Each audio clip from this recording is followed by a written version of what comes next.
हम इस ऑडियो के अंदर हम डिस्कस करने वाले हैं वैगनार की कॉन्टिनेंटल ड्रिफ्ट थ्योरी के बारे में। वैगनार ने क्या बताया कि जो ये कॉन्टिनेंटल क्रस्ट है, जो कॉन्टिनेंटल क्रस्ट होती है जो शियाल से बनी हुई होती है, वो ओशनिक क्रस्ट के ऊपर मूव करती है। ओके, और उन्होंने ये भी बताया कि ये जो कॉन्टिनेंटल क्रस्ट है जो सियाल से बनी हुई है, जो ओशनिक क्रस्ट जो कि सीमा से बनी हुई होती है, उसके ऊपर निर्विरोध मतलब बिना किसी अवरोध के ये मोशन करती रहती हैं। और जो ये वर्तमान में जो ये सारे कॉन्टिनेंट्स हैं वो कार्बोनिफेरस के टाइम में क्या थे, वो कार्बोनिफेरस के टाइम में एक ही कॉन्टिनेंट्स थे, एक बहुत बड़ा कॉन्टिनेंट था, उसका नाम क्या था, पैंजिया था। ओके, वैगनार एक जो जलवायु जो साइंटिस्ट होते हैं, क्लाइमेटोलॉजी से रिलेटेड वो साइंटिस्ट थे। उन्होंने दो मुख्य बातें बताई कि ये कॉन्टिनेंट है वो कैसे बने, उससे रिलेटेड उन्होंने अपना कॉन्सेप्ट है वो थ्योरी दी। उसमें उन्होंने क्या बताया, जो हायर लैटिट्यूड हैं, हायर लैटिट्यूड में कोल रिजर्व्स पाए जाते हैं, कोयला पाया जाता है, और जो लोअर लैटिट्यूड हैं या फिर जो ट्रॉपिकल लैटिट्यूड है, ट्रॉपिकल जोन्स है, वहाँ पर हिमनद पाए जाते हैं या हिमानी के अवशेष पाए जाते हैं। वो क्या बताते हैं कि कुछ बहुत बड़ा क्लाइमेट में चेंज हुआ है, या फिर ऐसा हुआ है,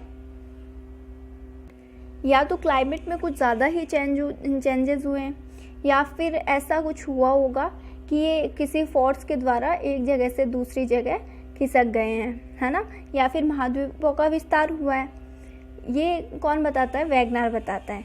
वैगनार बोलते हैं या तो बहुत ज़्यादा स्केल पर जलवायु का परिवर्तन हुआ है, ओके, या फिर जो ये कॉन्टिनेंट्स हैं उसका एक्सटेंशन हो गया है बहुत ज़्यादा। तो इन्होंने क्या माना कि इसमें मैं रीज़न मानता हूँ, जो महाद्वीप है उनका विस्तार हुआ है, ये रीज़न मानता हूँ। ओके, जो कॉन्टिनेंटल क्रस्ट है वो ओशनिक क्रस्ट होती है, उसके ऊपर नॉन स्टॉप मोशन करती रहती है, उसमें कोई भी अवरोध नहीं हुआ, ठीक है। और जो कार्बोनिफेरस टाइम था, कार्बोनिफेरस के टाइम पे सारे जो कॉन्टिनेंट थे वो एक ही कॉन्टिनेंट में एग्जिस्ट करते थे, उसका नाम क्या था, पैंजिया। ओके, पैंजिया था, ठीक है। फिर क्या हुआ, चंद्रमा का गुरुत्वाकर्षण बल, ओके, और उत्प्लावन बल, ये दोनों मिलकर क्या किए, इन जो विषुवत रेखा की ओर है वो महाद्वीपों को एकत्रित कर लिया। और चंद्रमा के गुरुत्वाकर्षण बल है, ज्वार उत्पादक बल है, उसकी वजह से महाद्वीप किस ओर खिसक गए, वेस्ट की ओर खिसकना स्टार्ट हो गए। और जो उत्प्लावन बल है और गुरुत्व बल है उसमें डिफरेंसेस थे, उसके अकॉर्डिंग वो इक्वेटर के पास सारे इकट्ठे होने लगे, ठीक है। और जो इस तरह पश्चिम की ओर जब कॉन्टिनेंट जाने लगे तो किसी अवरोध के कारण पर्वत श्रृंखलाएं बन गई।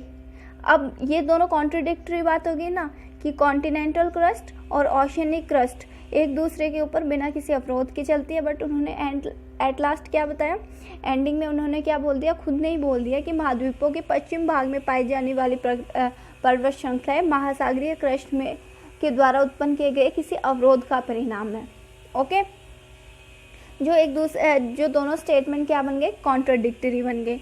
अब इनके सिद्धांत के अनुसार जापान आदि द्वीप जो है वो कैसे बने, वो जो कॉन्टिनेंट इस साइड चलने लगे वेस्ट की ओर, तो उनके कुछ समूह हैं या उनके कुछ खंड छोटे छोटे वो छूटने लगे, जिससे क्या बन गए, द्वीप बन गए, राइट।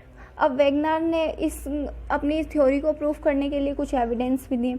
उन्होंने क्या बोला, जो ये साउथ अमेरिका और जो अफ्रीका का गिनी वाला पार्ट है ना, गल्फ ऑफ गिनी है ना, वो एक दूसरे के जैसे दिखाई देते हैं कि ये एक दूसरे का पार्ट ही होने चाहिए।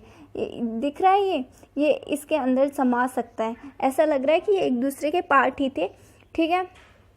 और वो क्या बोला कि जो हायर लैटिट्यूड है उसमें कॉल रिजर्व्स हैं, और जो लोअर लैटिट्यूड्स हैं वहाँ हिमनदों के साक्ष्य पाए जाते हैं। और जो दक्षिण अमेरिका, अफ्रीका की गिनी है, अफ्रीका है, पश्चिमी अफ्रीका है, यहाँ पे भूगर्भीय संरचना देखें वो एक जैसी सी ही मिलती हैं। और जो अफ्रीका है भारत है और दक्षिण अमेरिका है, इनमें जो जीवाश्म पाए जाते हैं ना, फॉसिल रेमेडीज पाई जाती है ना, वो एक जैसी सी है। एग्जाम्पल है ग्लोसोप्टेरिस, ठीक है। ये सभी महाद्वीप पर पाए जाते हैं। तो इससे क्या लगता है कि एक साथ ही रहे होंगे कभी ना कभी, तभी तो सेम है। और जो नॉर्थ अमेरिका में अल्पेशियन रेंज है और यूरोप में स्कैंडिनेवियन माउंटेन्स हैं, वो एक साथ एक जैसे ही लगते हैं। तो ऐसा माना जाता है कि ये सारे जो कॉन्टिनेंट्स थे एक साथ थे पैंजिया में। अब इनकी जो आलोचनाएं भी करता है।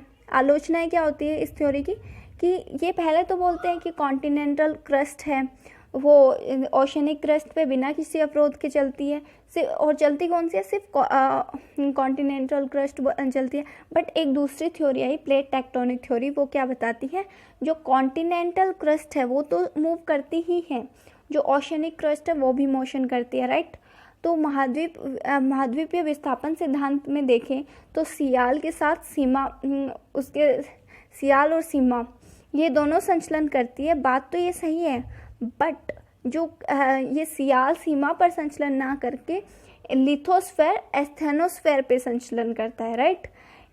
इनके सिद्धांत के में महाद्वीपों का संचलन एकदम अस्पष्ट बताया गया और पर्याप्त बताया गया है। ये क्या बोलते हैं, चंद्रमा का ज्वार उत्पादक बल इतना अधिक होता है कि इससे महाद्वीपों का विस्थापन हो जाता है और नए महाद्वीप की शेप भी बन जाती है। बट ऐसा होता तो जो अर्थ का रोटेशन है वही आज वैसा का वैसा नहीं रहता जैसे पहले रहता था, है ना।